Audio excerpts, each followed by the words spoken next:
Hi, and welcome to the Mission Forward podcast. I'm Carrie Fox, your host and founder of Mission Partners, and you are joining us right now during our annual winter break. While we're off recording some great new content for you, we are lifting up a few of our favorite shows from this past season to help you get this year off to a good and thoughtful start.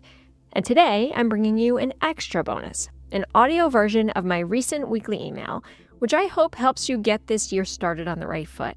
So enjoy this episode and the rebroadcasted episodes we have to come, and we will see you in a few weeks for all new episodes of the Mission Forward podcast.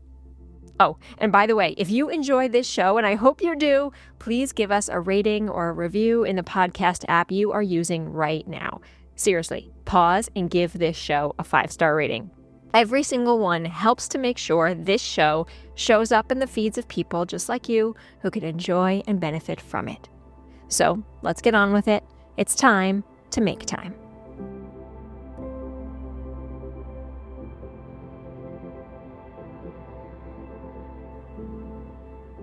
Making time. Imagine this. A young seminary student is running through campus to deliver an important lecture. As they hurry by classmates, the student comes across a person slumped down, seemingly injured and distressed. What will the student do? Stop and help, or hurry on past?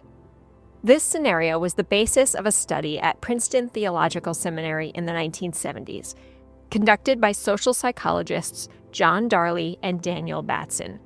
The study aimed to explore what role situational factors play in our willingness to help. The students involved in the study were all preparing to give a lecture on the Good Samaritan. Unbeknownst to them, they were each given one of 3 scenarios. Either, you're late, they were expecting you a few minutes ago. That was called the high hurry condition. The second scenario, they were told the team is ready for you, so please go over right now. That was considered the intermediate hurry condition. Or, they were told, it'll be a few minutes before they're ready for you, but you might as well head on over. That was the low hurry condition. You might imagine a person with strong morals and a personal understanding of the Good Samaritan story would stop and help in any one of these scenarios. But the study behind the scenario shows otherwise. Only 10% of those in the high hurry category stopped to help, compared to 63% of low hurriers who stopped to help. It's been 55 years since that study, and the findings are equally relevant today, particularly in today's fast-moving world. Between the demands of our commitments and the pull of our devices, our collective capacity for empathy and compassion is decreasing rapidly. Case in point, volunteerism is at an all-time low. Social media usage, an all-time high. But what if? What if we chose to buck those trends? What if we countered social disconnection with human reconnection? What if we just chose to slow down? Call it radical kindness or simple neighborliness. What if we prioritized more of each other this year? A few weeks ago, in delivering his eulogy, Jason Carter, the grandson of the late President Jimmy Carter, called his grandfather's life a love story, about love for his fellow humans and about living out the commandment to love your neighbor as yourself. Gerald Ford, who admired Carter so much that he left behind a eulogy before his own death, noted that Carter pursued brotherhood across boundaries of nationhood, across boundaries of tradition, across boundaries of caste. How many of us will lead with such great humanity, and what's holding us back from trying? It's become too easy to put our headphones in during a walk or brush off time with someone because of a pressing deadline. It's become too easy to hurry on past. I have done it too many times myself. But what if? What if we chose to lead life differently, with less competing demands and more compassion? From Dr. Vivek Murthy's purging prescription to Dr. Sanjay Gupta's anti-resolutions, the trend is growing and the call is intensifying. Our collective health is at stake. It's time to make more time for each other.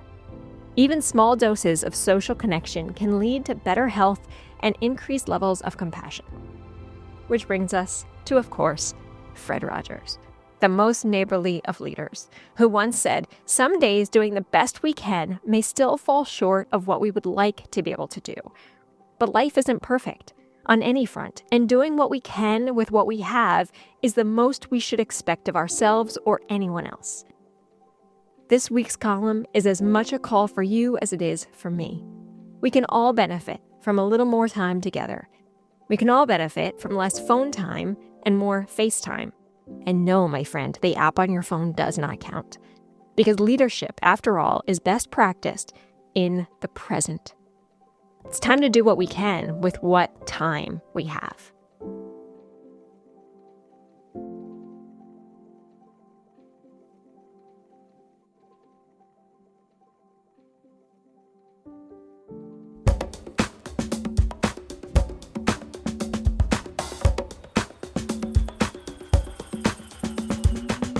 Welcome to Mission Forward.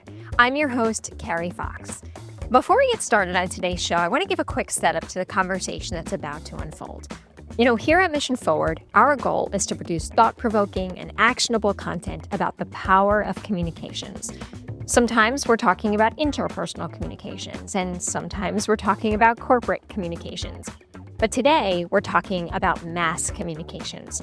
The power of advertising to inform viewpoints, behaviors, and narratives, and the power of advertising to disrupt false or negative narratives. To help us explore that topic a little more closely, I have invited art director and my dear friend, Jeff Caporizzo, senior partner and executive creative director at ICF Next, onto the show. Jeff is a great storyteller and a great example of what we mean when we talk about communications change agents. I hope you enjoyed this conversation. I know you will. And if you like what you hear, drop us a rating or a review. And check out missionforward.us for more episodes like this one. Now, onto the show.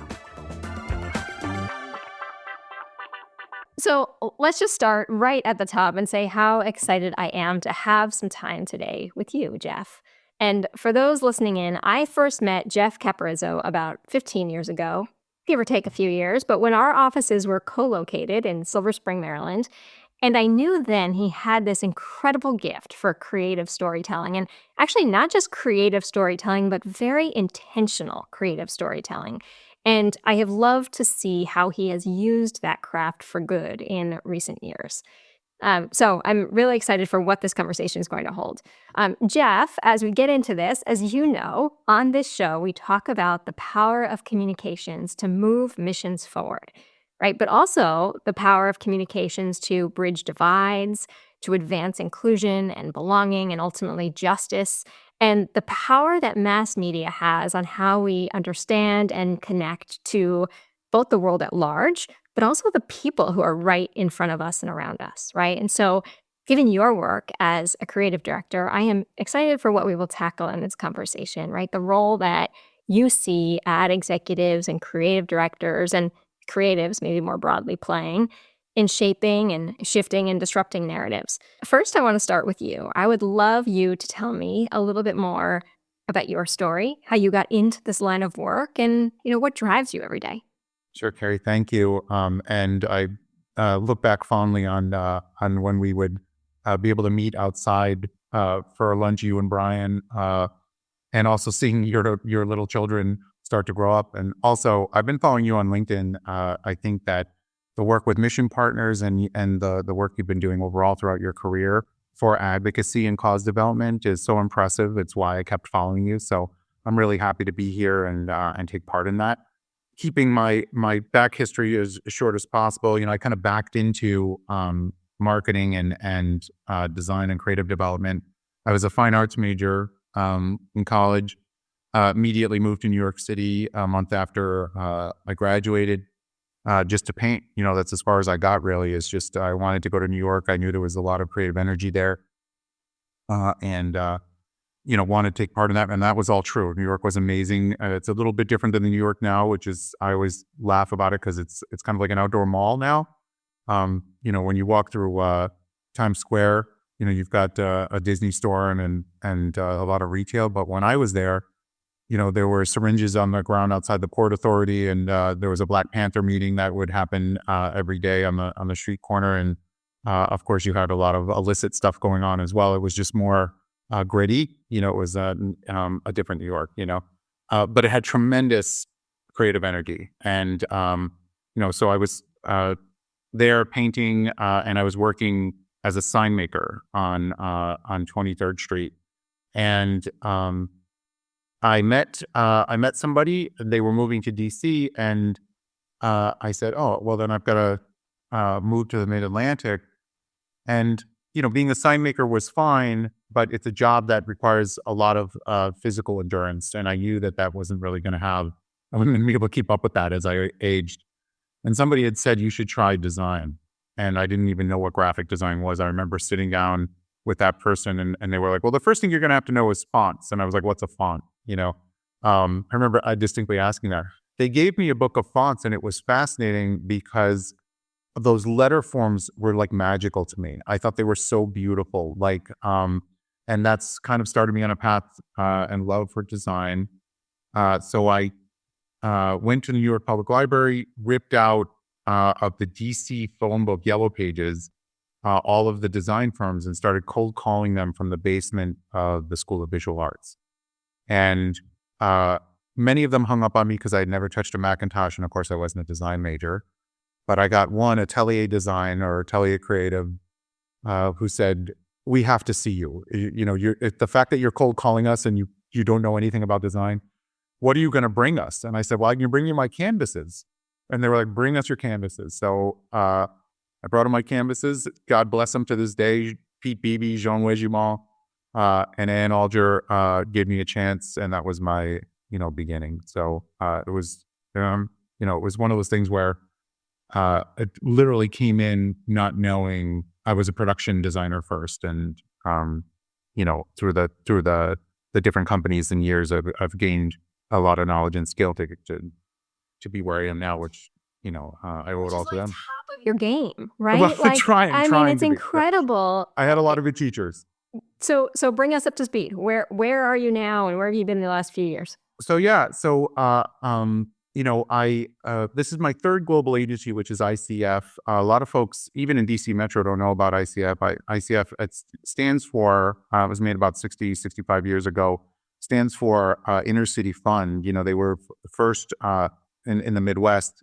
The inception was basically, back in the day, consulting around helping minority businesses and other small businesses get access to government funding. The first president of ICF was a Tuskegee Airman. And that started to, through acquisition, they kept expanding all of that skill and all of that offering and capability around operations and programs, specifically in tech as well. So for big companies and organizations and government, they'll come in and say, "Hey, Department of Energy, you need a specific platform and organizational structure to get to the things that you want. We're going to tell you how to do that." Nearest competitors are like Deloitte and Accenture, as well as some of the communication firms like Weber Shandwick and Ogilvy. And all of it is in very much mission driven, like you were, you devoted your life to, in that it's in the nonprofit and government space. For specialized audiences in cause development or advocacy for certain issues. So really rewarding to be on mission, pretty much the entire portfolio, Just pause and pick up on a really interesting theme that I'm realizing from several people who have been on this season of the show. So Jeff, when you were sharing your story and said, I wasn't a designer, right? I didn't have a Mac, right? But then you got into this work and you were so incredibly skilled at it. You had the vision and the creative, even if you didn't yet have the technical skill for it. Last week, I was talking with Craig Newmark, who will also be on this episode, and he said, I was asking him how he got to be so in tune to how philanthropy works, right? He's really become known in recent years as a very active philanthropist. And he said, I'm good at it because I don't know what I'm doing. And then earlier this year, I spoke with Yada Peng at Just Fund, who's really challenging how philanthropy works in technology and on technology spaces. And she said the same thing. This isn't my space. I just showed up one day and I saw something that wasn't working and I found a different way to do it.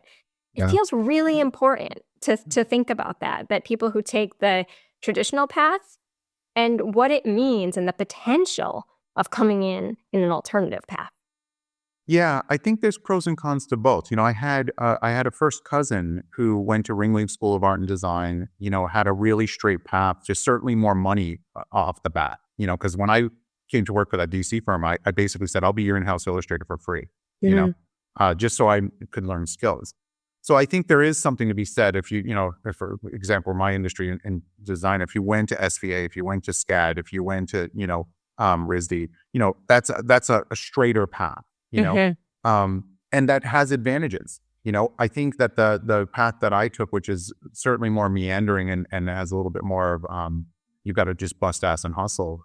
You're learning, you're becoming good at learning, and you're becoming good at that hustle, and that hunger, and it helps you later on. You can climb learning curves faster. So I think Right. there's advantages to it. But with art, and art and design are so close. There's a lot of skills. I still tell people to this day that the hardest thing I can do during a year is try to make a successful painting. It really is. I consider design, almost like it's like a wind sprint, for that kind of work, and not taking anything away from any of it. It's Mhm. just I think they're very much hand in hand. So I did have help there, Yeah. in that it wasn't a completely foreign language. It was just more concentrated and had specifics around business. Right.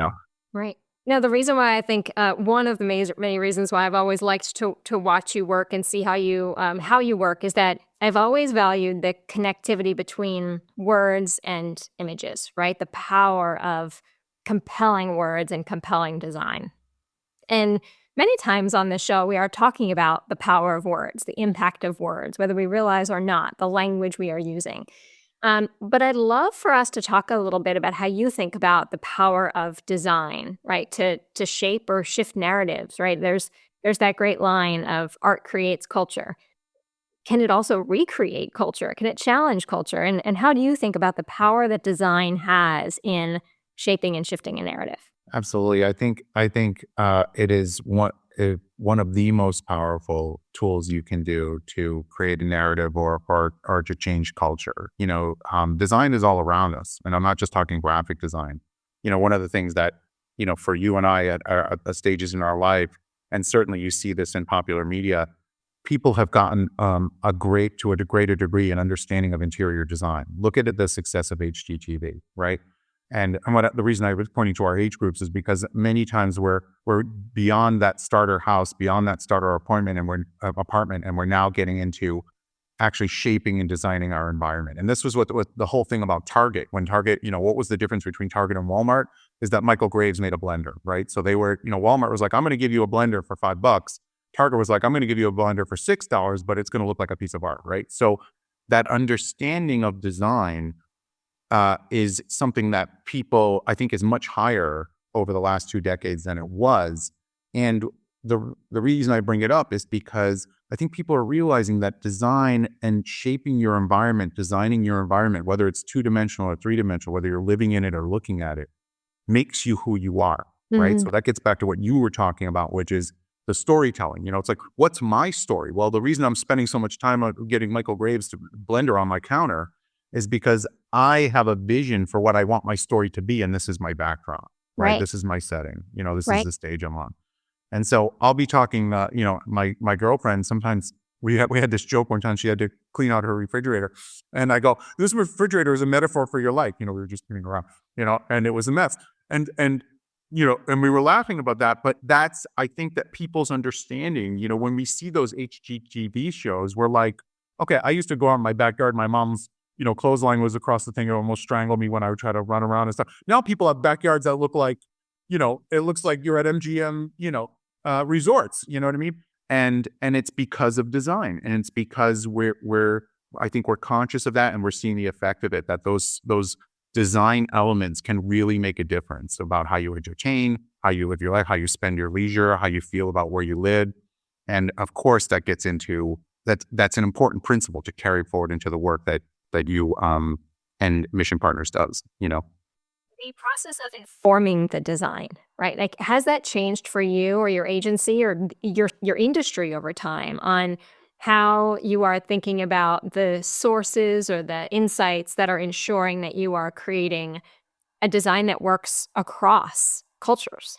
Yeah, I think, you're starting with the audience. Obviously, you're trying to, grab that audience lens and use it to try to gain insights, to try to figure out, beyond the observation on the audience, what are the things that are real drivers for them that it would really, get some engagement. And most importantly, not try to sell them something. That's the difference between that old school Madison Avenue stuff. And I think now is that people's collective nose for bullshit is much higher, right? It's much more acute. But also when you're trying to reach diverse audiences, you're not trying to sell them something. You're trying to actually be authentic to where they are, their lived experience, where they're coming from, in order to engage them. And that authenticity is what we often get stuck on, because we're trying to, the mistake we make is that we're trying to push something out to them versus actually engaging them. Engagement is two-way, you know? And and so that authenticity, if you feel like somebody's just throwing stuff at you, that you're like, okay, I'm just going to shut this off. I've got enough going on in my life. I don't want it. But that when you feel like somebody's being authentic and actually trying to reach you in an authentic way, in a human way, that's what we're reaching for. And it's very hard to do because you have to start out with getting to know that audience, and that's oftentimes the pacing and the budget and all that other crap gets in the way. So I think that's much. It's to answer your question, from then to now, I think there's a greater emphasis on knowing the audience, being authentic to the audience, reflecting the audience. And I think it's harder because there's not a broad brush anymore, that those audiences are demanding, and rightly so, that it's an authentic voice based on them, for them. Case in point of that, about a year ago, I was in a meeting with a group of healthcare executives, and we were talking about how to get some critical COVID messages out to different communities. And one of the executives spoke up and he said, I really think we need to do some videos, right? This is the thing. I know, and that's what I would respond to. And I really think that the audience will respond to that too. And we dug a little bit more and we said, well, how do you know that that's the platform that the audience? He said, well, it would work for me. So I would imagine that it works for others. And that was the moment, right? That we have to continue to monitor. Are we solving for ourselves or are we solving for our audience? And it's Absolutely. two very different things. Absolutely. Yeah.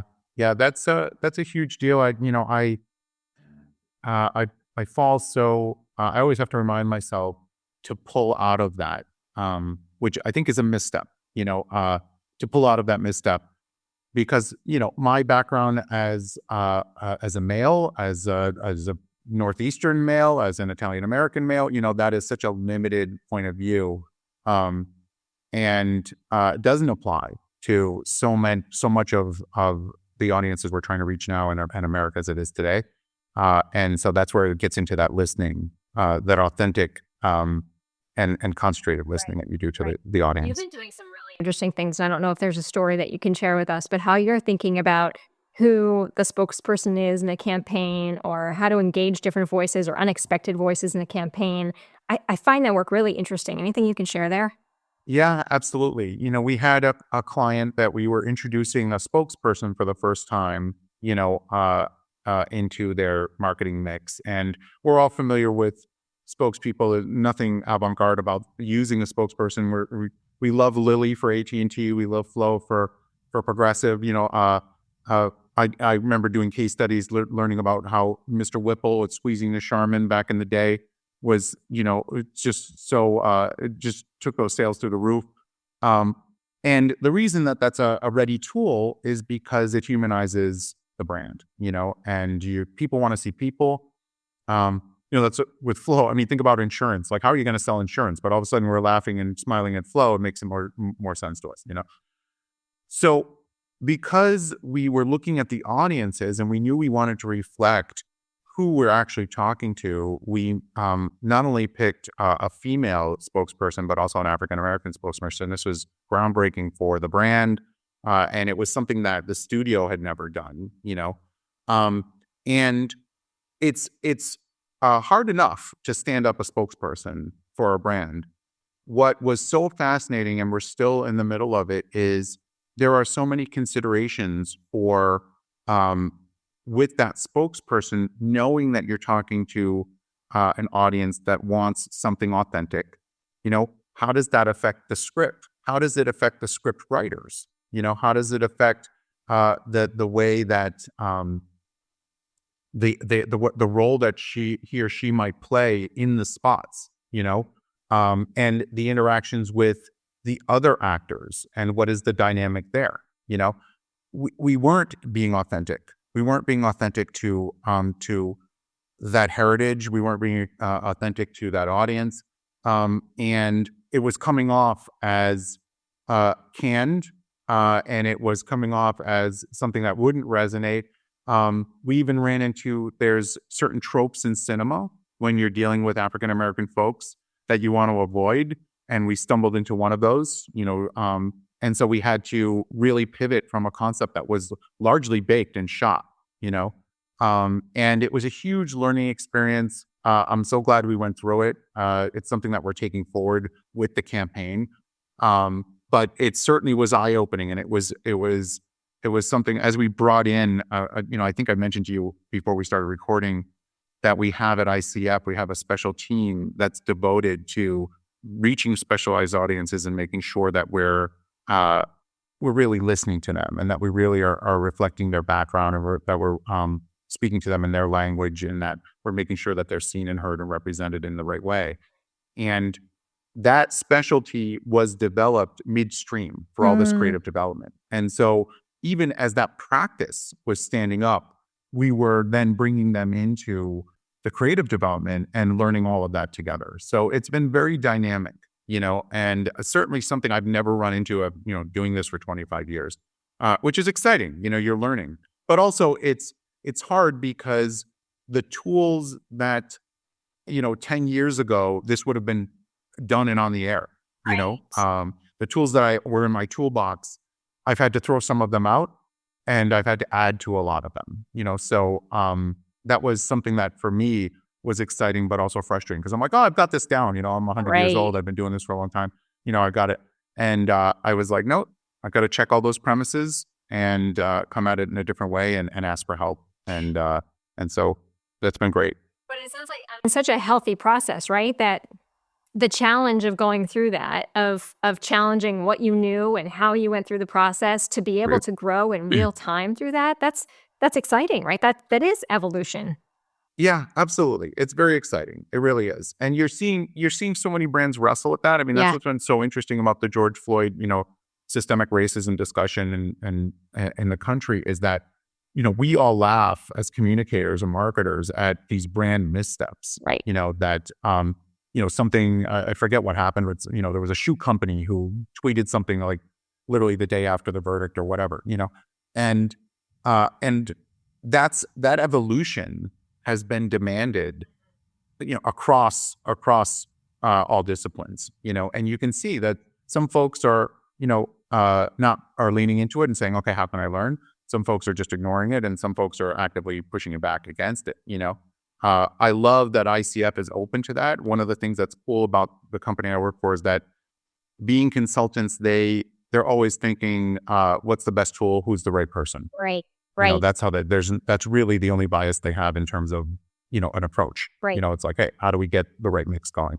And it really served us well in this challenge. That comes back to what you were saying earlier around authenticity too, of brands who rush to build a public-facing campaign that is, it seems purposeful, it seems intentional, and yet they've not done the depth of learning or inward reflection in the organization to be able to make that authentic. And often that's where it looks like the breakdown happens, right? When someone or an organization is rushing to get that out before the hard work has been done. Yeah. I've seen research, and audience research in particular, be the Achilles heel for large agencies through my career. And the reason for that is because time is money, and they're looking at that time. They want to gallop towards the deliverable. Right. And because the client wants a deliverable, right. And so often that pivotal research and insight phase is scanted. Right. And what we're learning is, especially when we're talking about today's landscape for comms, you can't blow that off. Right. Because what ends up happening is that you end up producing something that doesn't ring true to the special audience you're trying to reach. It just doesn't work. Right. Well, it's an important, although different way of thinking about packaging, advertising, and creative, which is, yes, you are going to hire the expert like Jeff or someone else to do this campaign, but that Jeff is going to be learning with you along the way as you're learning about your audience and getting steeped in your audience and understanding how to bring that message to the audience in a way that it will resonate so deeply. And so investing in the shared learning is such an incredible part of the end result. Right. Or coming in and having that person who already is the expert on the audience and the subject matter. Sometimes that can be the same role, sometimes that can be the different role. So that if you're a client, they're like, well, I don't want to pay for Cap to learn all this stuff. And I get it, right? So what you would do is make sure that there's someone on the team who's owning that role, right, and is able to then steward the work through along with the other roles, but that person has to be there. And traditionally they have not been, so it's an interesting, it changes the dynamic. One more question, but first I want to make a connection back to maybe part of thinking about what you were just talking about, how in that last project you were learning along the way. I am thinking back to the first project that you and I worked on together. If you can remember it, it was an incredible public service announcement for a campaign called Success Beyond 18. And you had this incredible vision about how we could not have any talent in the piece, but that every person in that PSA was going to be a young person who had aged out of foster care. And they were going to own the story and tell it in their own words. And I remember setting up that set and running through that day, which went flawlessly. The power, Jeff, of that piece, of that 30 seconds of content, and how that went on to transform laws in 25 states where governors took the initiative to change the law to allow a young person to stay in care until their 25th birthday, right? The power of how that story was told was because of how authentic the story was. Absolutely. Yeah. And, it's funny you bring that up, Carrie, because as I learned about that issue, where basically you had these kids who were going through foster care already under incredible challenges throughout their development. And then suddenly when they reach a certain age, that support net is just pulled out from underneath them. I still think about that. I can't imagine. And it really struck me at the time when we were building this. I can't imagine how that must feel, because they're already dealing with so much. And so that's where, you're never going to come up with a creative concept that's more powerful than their personal story and journey. And really your job is to get out of the way and let them tell it. And that's what we tried to do. We had to do it in 30 seconds. So we had to do it with like a visual metaphor, but whenever you see that so often with stuff that is really vital to the human family, which really hits us, where we live as human beings, you just got to let those folks represent it and tell that story, and it usually works if you do it right. I'm going to ask Jeff, as we are wrapping up, what is giving you hope as you think about the work you're doing or the sector you're in or the world around you? What's giving you hope these days?